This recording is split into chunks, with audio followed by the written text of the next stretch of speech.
Anda kembali di Breaking News TV One. Pemirsa, PDIP akan mengumumkan siapa calon presiden yang diusungnya pada siang hari ini. Untuk membahasnya, kita akan bergabung dengan Siti Zuhro, pengamat politik. Selamat siang, Mbak Wiwi. Apa kabar? Halo, selamat siang. Iya, Mbak Wiwi, kalau misalnya kita lihat isu-isu yang beredar beberapa hari ini dengan juga adanya kedatangan Ganjar Pranowo di Jakarta, sudah kurang lebih 3 hari berada di Jakarta nih. Ada kemungkinan besar Ganjar diusungkah oleh PDIP? Ini seperti ini, melihatnya seperti apa? Iya, ini puzzling ya.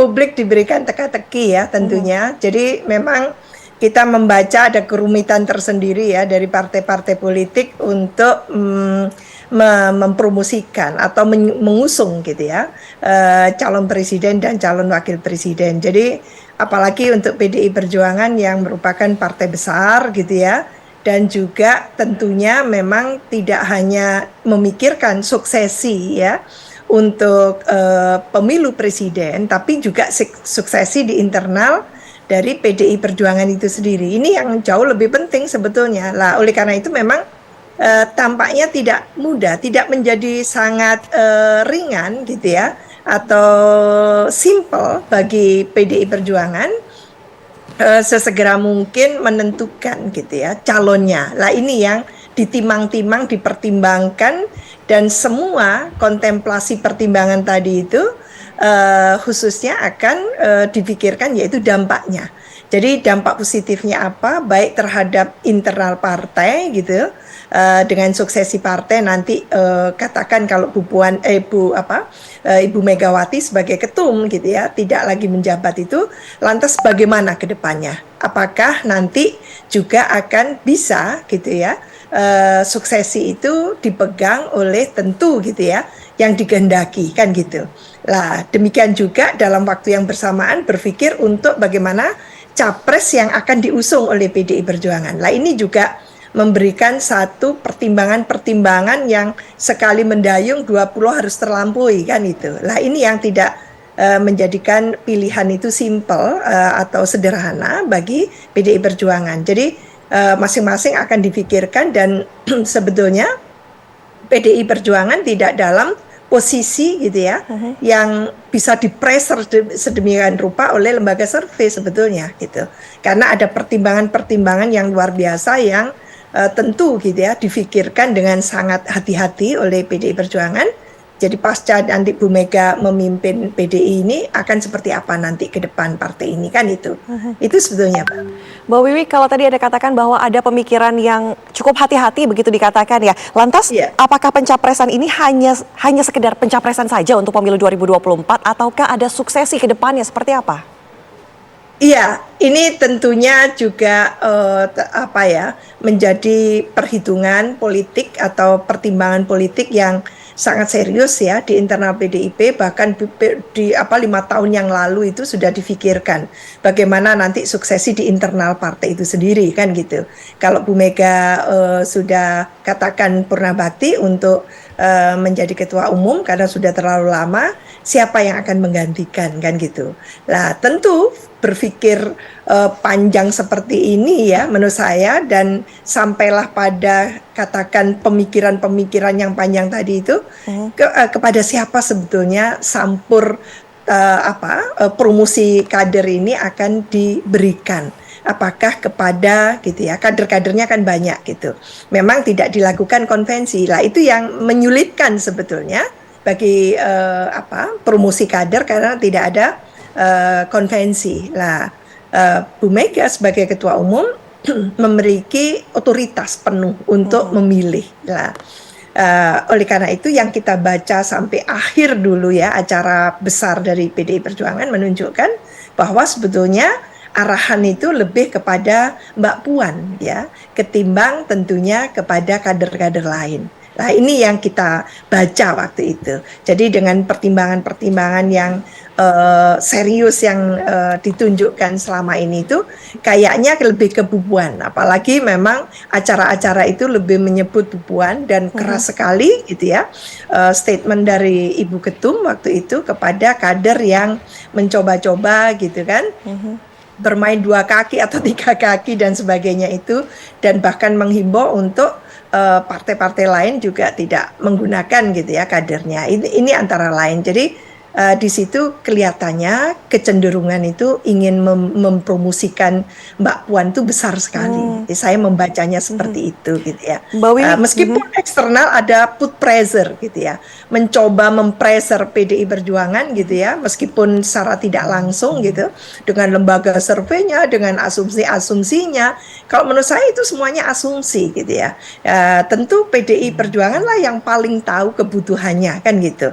Lah, apalagi ini partai ideolog katanya kan, kalau dibumbui dengan partai ideolog, maka pertimbangan-pertimbangan itu akan semakin kompleks. Bagaimana menjaga NKRI ke depan yang tentunya bisa jadi terusik oleh keterbelahan gitu ya, isu-isu yang bahkan gitu ya mengancam persatuan Indonesia dan sebagainya lah, itu kan biasanya PDI Perjuangan sangat mempertimbangkan itu lah. Ini yang difikirkan dengan sangat serius ya. Jadi inginnya memang promosi kader yang visioner gitu ya. Bagaimana PDIP nanti mengusung kadernya itu yang visioner, yang mampu mempertahankan kedaulatan NKRI dan sebagainya itu, dan memajukan NKRI. Dan tentunya yang tidak kalah penting adalah apakah nanti PDIP juga diuntungkan dengan promosi kader yang untuk pemilu presiden 2024. Itu yang mungkin pengalaman 2 periode terakhir ini akan menjadi pertimbangan yang sangat serius. Apakah dengan tadi Mbak Wiwi, dengan statement Mbak Wiwi begitu mengatakan bahwa Ganjar ini berarti selama ini bermain dua kaki terlihat jelas begitu? Kan kita ini publik ya, jadi publik hanya membaca gitu ya, apa yang direspon oleh PDIP terhadap katakan kehendak relawan-relawan dari Mas Ganjar dalam hal ini, atau mungkin lembaga-lembaga survei yang di banyak survei kelihatannya sudah menunjukkan Mas Ganjar nomor 1 kan gitu. Nah, karena memang kader lain juga tidak dilakukan atau tidak melakukan gitu ya hal yang sama itu kan, jadi start yang berbeda kan itu. Mesin partai juga belum digunakan secara maksimal untuk mempromosikan kader tertentu. Sebetulnya itu yang terjadi, lebih pada individual yang lalu ditopang oleh pihak eksternal untuk mempromosikan kader tertentu tadi itu. Dalam konteks ini adalah Mas Ganjar gitu ya. Nah, ini yang terbaca, sehingga lalu ada statement-statement dari tentunya pengurus tertinggi di partai PDI Perjuangan ini yang mengatakan kurang mungkin kurang sreg dengan cara-cara yang melakukan hal-hal yang bukan dipromosikan secara formal, institusional oleh partai. Nah, ini yang harus kita pahami ketika kita menilai atau mengevaluasi atau mungkin menganalisis partai seperti PDIP itu. Jadi bagaimana budaya politik di internal PDIP itu yang harusnya kita pahami gitu ya, sehingga kita tidak menggebiah uyah atau menggeneralisasi gitu ya, semua partai itu sama, tidak gitu. Nah, ini yang saya mencoba memahami betul gitu ya, seperti apa sebetulnya internal budaya politik yang berlangsung, yang berlaku di PDIP itu. Nah, ini yang kalau istilahnya tegak lurus ya, memang otoritas penuh itu ada di Bu Megawati, dan Bu Megawati sebagai tentunya putri dari Bung Karno dalam hal ini, ada keinginan yang sangat kuat gitu ya, bagaimana agar estafeta itu memang tidak sekedar kader tapi juga keturunan secara biologis kan gitu. Kader iya, mumpuni gitu, tapi juga keturunan langsung gitu ya, yang dianggap nantinya mampu gitu ya merefleksikan kembali gitu ya apa yang menjadi obsesinya Bung Karno waktu itu dan sebagainya. Itu yang menjadi konsepsi dari Bung Karno, itu bisa reaktualisasi lagi gitu ya untuk yang akan datang. Itu pemahaman saya ya. Jadi mungkin hal-hal yang seperti itu yang menjadikan mungkin publik itu atau sebagian dari publik kita itu tidak sabar menunggu apa yang difikirkan oleh Ibu Megawati gitu ya. Itu khususnya seperti itu. Tapi Mbak Wiwi, mungkin kita bisa membaca kemudian melihat juga begitu ya sejauh ini bagaimanakah kemudian otoritas yang otoritas penuh yang dimiliki oleh Megawati Soekarno Putri sebagai Ketua Umum PDIP, begitu artinya lebih memilih untuk suksesinya daripada pencapresannya dengan elektabilitas Ganjar yang mungkin lebih tinggi begitu. Kalau kita lihat ada tiga person ya yang mungkin memiliki elektabilitas tinggi, satunya adalah Ganjar, kemudian Prabowo dan juga Anies Baswedan. Artinya jika dia memilih untuk lebih memilih darah begitu ya katakanlah, ini suksesi yang lebih diprioritaskan oleh Mega. Iya, maka yang kita baca waktu itu adalah baik dari Ibu Mega maupun dari Sekjen ya PDIP itu menunjukkan bahwa sebetulnya kriteria yang hendak diputuskan nanti itu atau dipertimbangkan itu tidak semata-mata hasil survei, kan selalu seperti itu. Berulang kali kita mendengarkan di publik itu bahwa PDIP tidak hanya semata-mata mendengarkan hasil survei, itu bukan satu-satunya yang akan menentukan gitu ya promosi kader gitu, tapi tentu punya kriteria yang khas PDI Perjuangan gitu ya.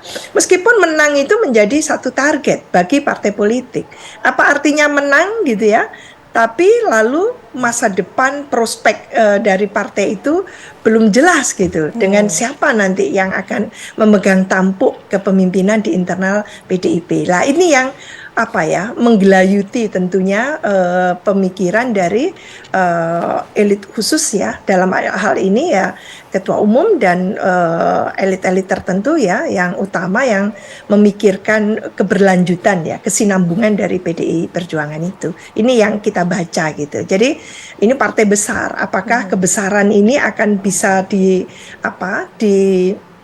katakan dirawat gitu ya setelah pemilu 2024 kan gitu, ataukah nanti bahkan gitu menjelang pemilu 2029 kalau Bu Mega yang tidak memegang lagi gitu, apakah soliditas gitu ya, integritas gitu ya dari PDIP itu bisa dipertahankan. Itu menjadi pemikiran-pemikiran yang ini ya, karena ini partai kader ya. Jadi slogannya itu ini partai kader yang ideolog kan gitu. Nah ini yang menguatkan bahwa tidak semata-mata menang itu segalanya sebetulnya. Menang iya, sebagai partai politik mana mungkin ikut pemilu presiden tapi tidak mau menang kan, pasti gitu. Tapi juga tidak boleh lengah dengan bagaimana di internal itu sendiri agar dirawat sedemikian rupa gitu ya. Lesson learn itu kan sudah dikatakan berulang kali, Bu Mega sudah sangat berpengalaman, pernah menjadi wakil presiden, menjadi presiden gitu ya, menjadi ketua umum untuk berperiode-periode dan sebagainya. Maka itulah yang akan menjadi pertimbangan penuh gitu ya. Kira-kira siapa yang memang tepat untuk dipromosikan menjadi capres atas nama PDI Perjuangan itu. Nah ini yang kita memang tidak mampu menganalogikan diri gitu ya dengan tentunya objek yang kita amati ya. Kita sebagai peneliti harusnya mampu menganalogikan diri dengan objek kita gitu ya. Jadi kita menjaga jarak supaya tidak mengintervensi gitu ya cara pandang mereka gitu, tapi kita kritis terhadap apa yang difikirkan tadi itu. Lah ini memang tidak mudah Mbak, menurut saya sebagai analis gitu ya, sebagai intelektual khususnya yang sangat concern dengan kepemiluan, dengan partai politik gitu ya, dengan tentunya demokrasi itu. Baik, Mbak Wiwi, kalau kita lihat juga tadi Anda sudah katakan beberapa prospek, kemudian ada juga profil-profil pilihan seperti apa sebenarnya Megawati ini ingin membawa partainya dan juga negara. Nanti dijawab ya Mbak Wiwi usai jeda profil capres pilihan Megawati. Dan pemirsa, usai jeda kami kembali.